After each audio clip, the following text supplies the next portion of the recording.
अस्सलाम वालेकुम दोस्तों आज हम एक ऐसे इंसान की बात करते हैं जिन्होंने हजारों साल पहले इंसानी नजरिए इर्तिकाब पेश किया था।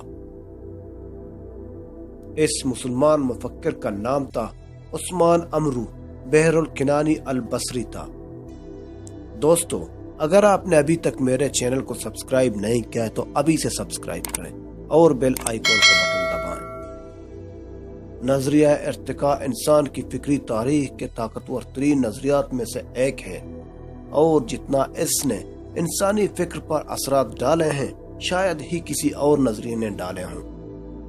आम तौर पर चार्ल्स डार्विन को इस नजरिए का बानी समझा जाता है, लेकिन हयातियाती इर्तिका का तसव्वुर हजारों बरस पहले मौजूद था। डार्विन का कमाल यह है कि उसने इस नजरिए को इतनी पुख्ता मंतकी और साइंसी बुनियादों से इस्तवार किया कि ये चंद अशरों के अंदर दुनिया भर में मुसलमा मान लिया गया और बाद में हासिल होने वाले हजारों बैनुल शुबाजाती शवाहिद इसे मजबूत से मजबूतर बनाते चले गए। डार्विन के नजरिए के मुताबिक सुतून दो हैं, नेचुरल सिलेक्शन या कुदरती इंतखाब और डिसेंट विद मॉडिफिकेशन या तरमीम के साथ सिलसिला निस्ब का छलना। जैसा कि पहले कहा जा चुका है, डार्विन ने इस नजरिए को बुनियाद फराहम की, लेकिन दिलचस्प बात यह है कि कुदरती इंतखाब का जिक्र डार्विन से 1000 साल पहले मुसलमान मुफक्किर हाफिज पेश कर चुके थे, जो डार्विन के नजरिए हैरत अंगेज तौर पर मुशाबा है। हाफिज का पूरा नाम अबू उस्मान अमरू बहरुल किनानी यानी अल बसरी था और वो 776 ईस्वी में बसरा में पैदा हुए थे। उनका खानदान बेहद गरीब था और उनके दादा सारबान थे। हाफिज खुद बचपन में बसरा की नहरों के किनारे मछलियां बेचा करते थे। उनके बारे में कहा जाता कि वो एक बदियत थे, जिसकी वजह से लोग उनका मजाक उड़ाया करते थे, लेकिन हाफिज ने इन रुकावटों को आड़े आने नहीं दिया। तहिया कर लिया कि वो अपने मुखालिफों को इल्म की रोशनी से शिकस्त देंगे। अपने मुशाहिदात और गहरे गौर फिक्र के बाद नजरिया इर्तिका को ठोस अक्ली और इस्तिलाली बुनियाद फराम कर दी, जिसने दुनिया का फिक्री और इल्मी नक्शा हमेशा के लिए बदल कर रख दिया। इस मकसद के लिए उन्होंने तालीम हासिल करने का सिलसिला जारी रखा। वो खुद लिखने पढ़ने के साथ साथ फारिग औकात में मुख्तलिफ इल्मी मुहाफिल में जाकर तकारीर और मुबाहिसे सुना करते थे। उस जमाने में मुताज़िला फिरका जड़ पकड़ रहा था और उनकी मुहाफिल में मजहबी मसाइल, फलसफा और साइंस पर धुआंधार बहस हुआ करती थी।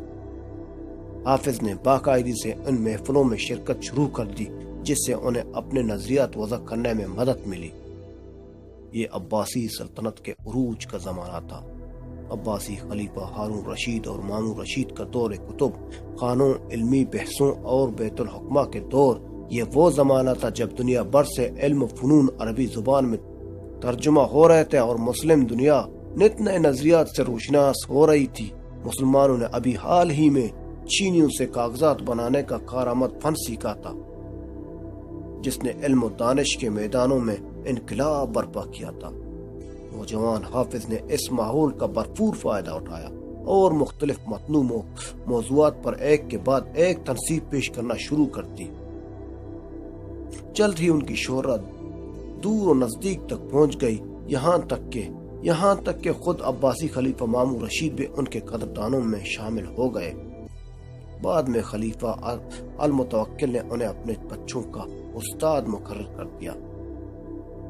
हाफिज ने साइंस, जोग्राफिया, फलसफा, सिर्फ नहू और इल्म बयान जैसे कई मौज़ूआत पर कलम उठाया। उस जमाने में लिखी गई बाज़ फहरिस्तों में उनकी किताबों की तादाद 200 तक के करीब आ गई थी, ताहम उनमें से सिर्फ 1/3 महफूज रह सकी हैं।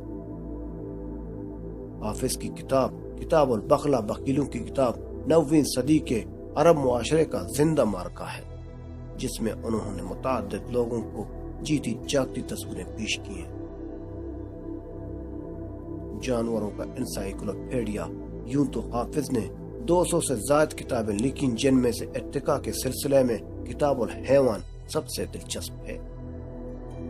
इस इंसाइक्लोपीडियाई किताब में उन्होंने 350 जानवरों का अहवाल बयान किया है। वैसा ही है अहवाल ख्याल जो आज आपको विकिपीडिया पर मिल जाता है। इस किताब में हाफिज ने चंद ऐसे तस्वुरात पेश किए हैं जो हैरत अंगेज तौर पर डारून के नजरिया इर्तिका से मुशाबा रखते हैं। इन नजरियात को बुनियादी तौर पर 3 हिस्सों में तकसीम किया जा चुका है।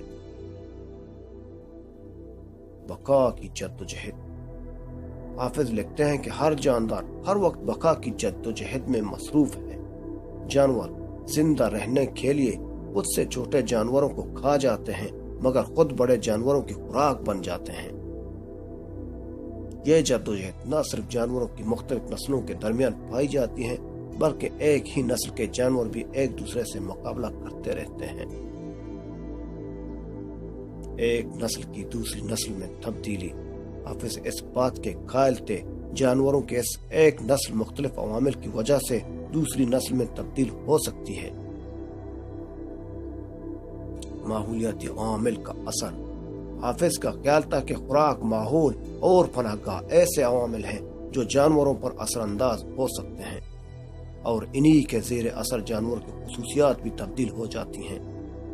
ये खुसूसियात एक नस्ल से दूसरी नस्ल में मुंतकिल होती रहती हैं और जानवर बतदरीज अपने माहौल में जिंदा बेहतर तरीके से ढलने लगता है। इस तरह बेहतर खुसूसियात वाले जानवर बका की दौड़ में कामयाब रहते हैं।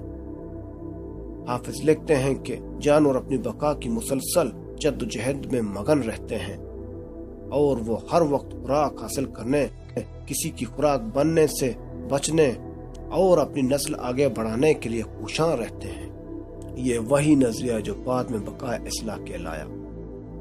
हाफिज के इन ख्यालात का असर बाद में आने वाले मुसलमान मुफक्किरीन पर भी हुआ। चुनांचे हमें उनकी बाज़गश्त फाराबी, इब्नुल अरबी, रूमी, अल-बेरूनी, इब्न खल्दून और दूसरे हुक्मा के हाम मिलती हैं। अल्लामा इकबाल ने भी हाफिज का जिक्र किया है। अपने खुतबात के मजमुए reconstruction of religious thought in Islam, इस्लामी मजहबी फिक्र की तश्कील नौ में लिखते हैं कि ये हाफिज था जिसने अपने नक्ल मकानी और माहौल की वजह से जानवरों की जिंदगी में आने वाले तब्दीलियों की तरफ इशारा किया है।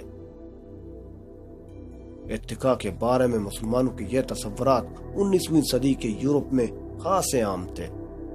हत्ता के डारून के एक अहम असरजान विलियम डेपर 1878 में नजरिया इत्तिका को मोहम्मडन थ्योरी ऑफ एवोल्यूशन यानी मुसलमानों के नजरिया इत्तिका से मौसूम था। इसका मतलब हरगिज़ ये नहीं है कि डारून ने हाफिज के ख्यालात से इस्तिफादा किया था।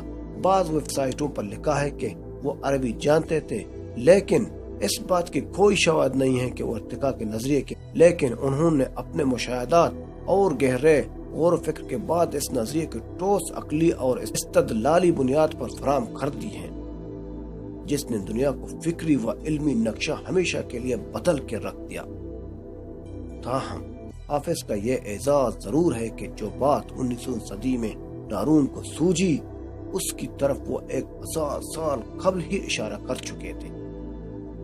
इल्म, दानिश और किताबों से इश्क हाफिज की मौत का सबब बन गया। कहा जाता है कि 92 साल की उम्र में शेल्फ से एक किताब निकालते हुए भारी भरकम शेल्फ उनके ऊपर आकर गिरा और यूं इस्लामी तारीख का ये यकता दानिश्वर किताबों ही के हाथों अपने अंजाम को पहुंच गया। इसी के साथ हम इस वीडियो का इख्तिताम करते हैं। फिर मिलते हैं अगली वीडियो के साथ। तब तक के लिए हमें इजाजत दीजिए। खुदा हाफिज।